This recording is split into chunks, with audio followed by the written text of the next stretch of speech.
coming along the way. It wasn't all easy.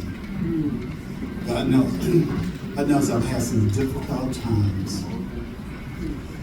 And what I can share with others is things that I didn't hear. It was things that I experienced. What better lesson learned than to learn it the hard way sometimes? You know, we have to feel the pain of things for you to be able to share with others. I'm going to start with one thing. In 1969, many folks from Charleston, South Carolina know about when we had the hospital strike at Medical U in Charleston. And it got ugly, y'all. Got ugly. Dr. King was dead. God, he was assassinated. Reverend Abernathy had to come to town. And then there was a curfew from 9 to 6. I was working on the waterfront at the time. Well, I didn't have a car. And this particular day, we didn't work. I was on Silver Hill messing around, shooting pool and all that. Here come nighttime. No bus running. Walk. So morning, one of the guys that was singing in the group was at the time, he said, man, why don't you stay here and wait till the morning to go home? I said, no, I gotta go to my family, man. He said, you sure? Yes, sir. So I started out of Silver Hill, walked up the mountain and got on I-26, heading toward Dorchester Road. Nothing on the road, just me and God. But there was a car coming under yonder, and it caught me on Cross Road, I-26 Cross Road, crossing over.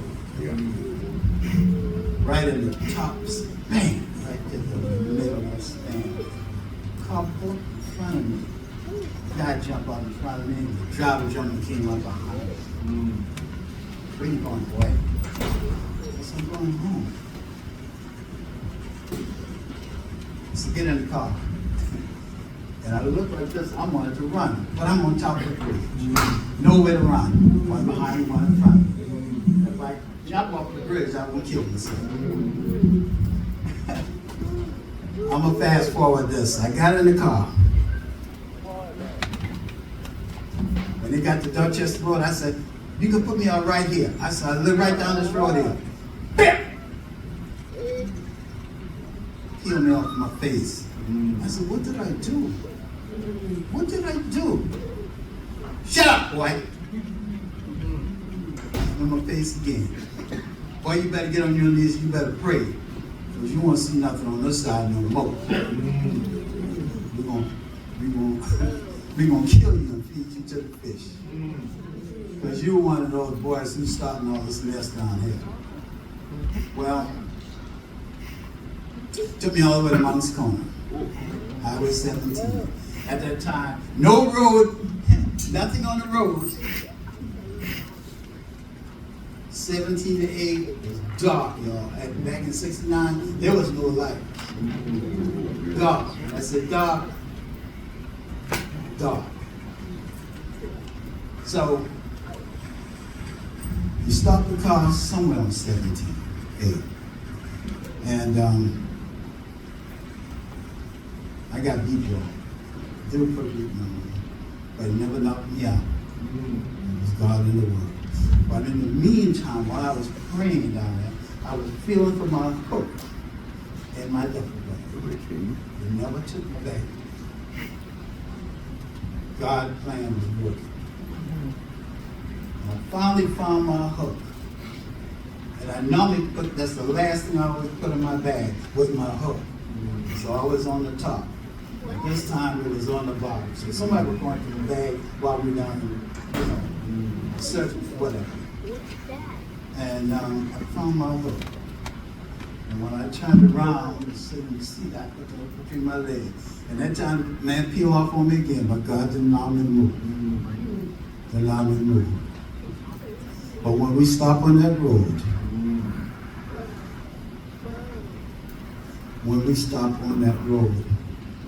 The guy said, Artie, I'm going to get the gun out the trunk. Artie, you're going to take us straight. First time in my life I ever smelled a smell that I've never smelled before. It was just like someone poured a bucket of blood on top of me. That wasn't a very good smell.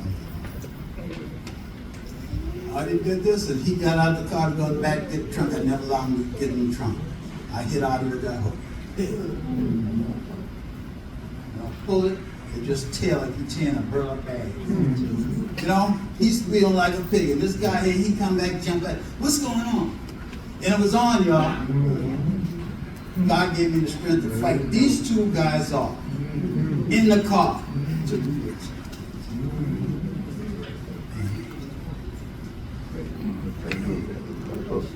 You said it right, baby. But God gave me the strength to hold out. And this big one there, he jumped off back here in the back of me. I mean, he was so weak, he just laid on me, lost so much blood bleeding on me. And this other guy said, well, you got him, Marty? He said, yeah. So I'm going to get the gun. Well, I didn't give him a chance to get that gun again. I pushed Artie up off me like he was a pillow. Like he was a pillow. And I ran down, this guy here. He hadn't had a chance to get into the trunk because he couldn't find the key. And I ran right past it. If 7 or 8 cars didn't pass me, 1 car didn't pass. And nobody stopped. I ran down the road. Help me. Everybody drove right around. Keep going. I was bloody, y'all, all of them. And they would nobody stop. And I said, I'm thinking my mindset now, they're coming behind me. I ran in the woods. This is the big ditch. I run, push out. I'm in another big ditch. I ran through a barbed wire fence. I got scars in my legs right now from barbed wire running. But you know what? Through it all, God brought me through it. Amen.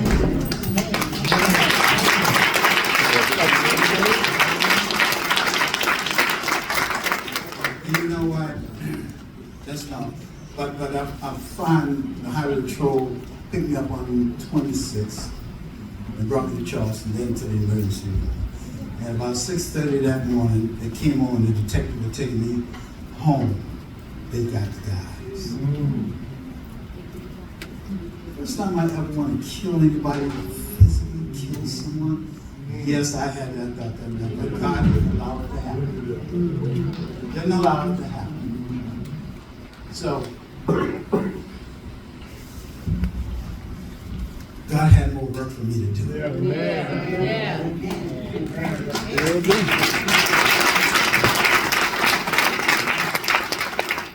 I look throughout this room, you know, y'all not here by chance. I'm here for a reason. And I appreciate the reason. Because it let me know that I've touched somebody's lives, just like y'all have touched my life. Some may be negative, but we learn from it. Some of it was positive, but we gained something from it. So what I'm saying in life, know how to treat people. I know some people would rather go around than come and shake my hand or speak to me. But you know what? That don't bother me. Because if you want to take all our energy to go around and shake my hand and speak, it's on you. That's the way it is. But I'm going to do my part. I'm going to speak to you. Do my part. To love someone, Jesus said, the commandment said, love ye one another. That's a command God give us. Love ye one another. That's the second command. Love that God as that what? As that self, right? Okay, so he's telling you no matter who you love, your enemies you love, your friend you love. Bible study the other night, Pastor had a question is who are we supposed to love? The clergy, or the family members, or the whole world? I hear somebody say the whole world. That's right. We got to love everybody, whether we want to or not. If you expect to get into heaven, you better learn how to love everybody. Then I tell you, you have to be in bed with somebody to love them. Love them from afar. But do your part. Do your part. And you'll cover yourself. But I look over this room tonight, and I think everyone in here who I've worked with, we've had some good times. Good times. We had some praying time. Some of us used to get in the tank and sing. Some of us went in the superstructure and minister. You know, God be the glory. And I thank God for the opportunity that I had to minister to some of us in here. And we've had some good conversations in here about family. You know. So I thank you all for sharing with me tonight. You all could have been any place else you all wanted to be, or elected to be, but guess what? You are here with the Gilliards tonight. And I thank you for that. I thank you for that. My best friend Moses right there.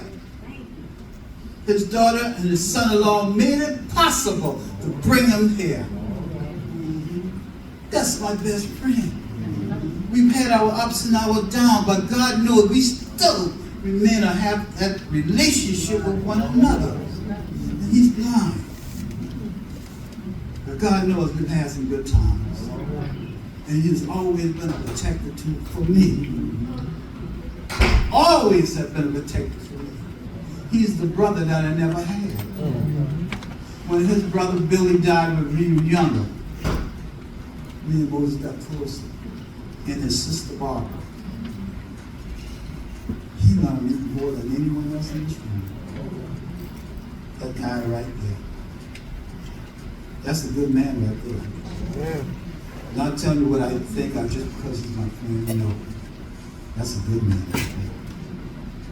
And when I say that, he's a godly man. You can't call everybody a godly man because they don't set that example.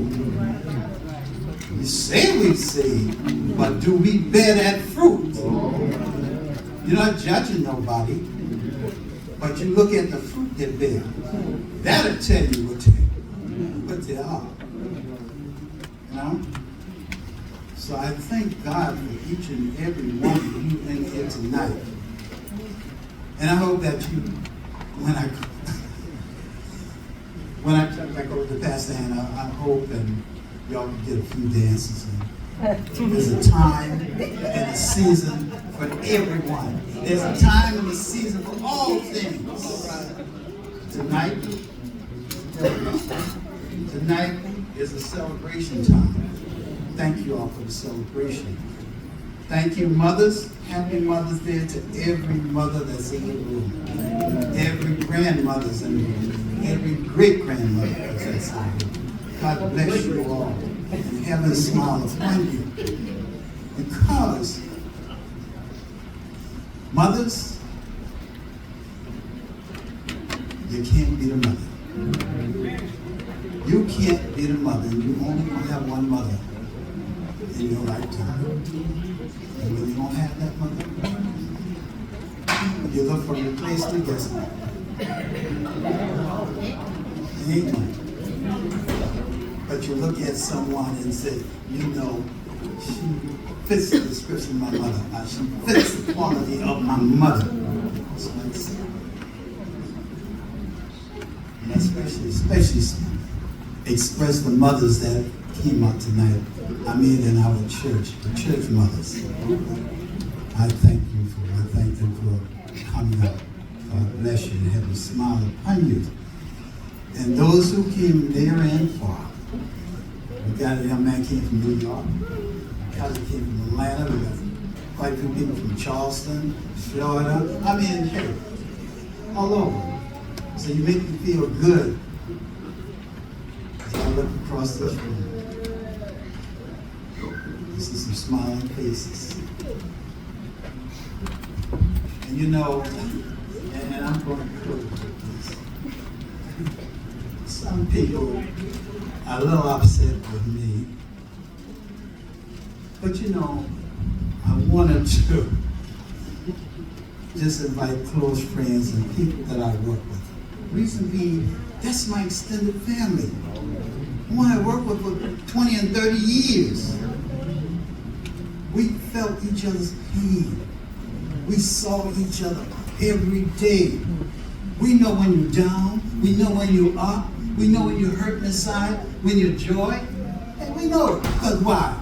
We see each other every day. We spend more time with you in the daytime than we do with our family. So we extended family. And that's what I wanted tonight. And you know, look at here. We have over 130 people showed up for this. God made me. When I said earlier, you could have been anywhere else. This year. Thank you for showing up to support me and my family tonight. You are.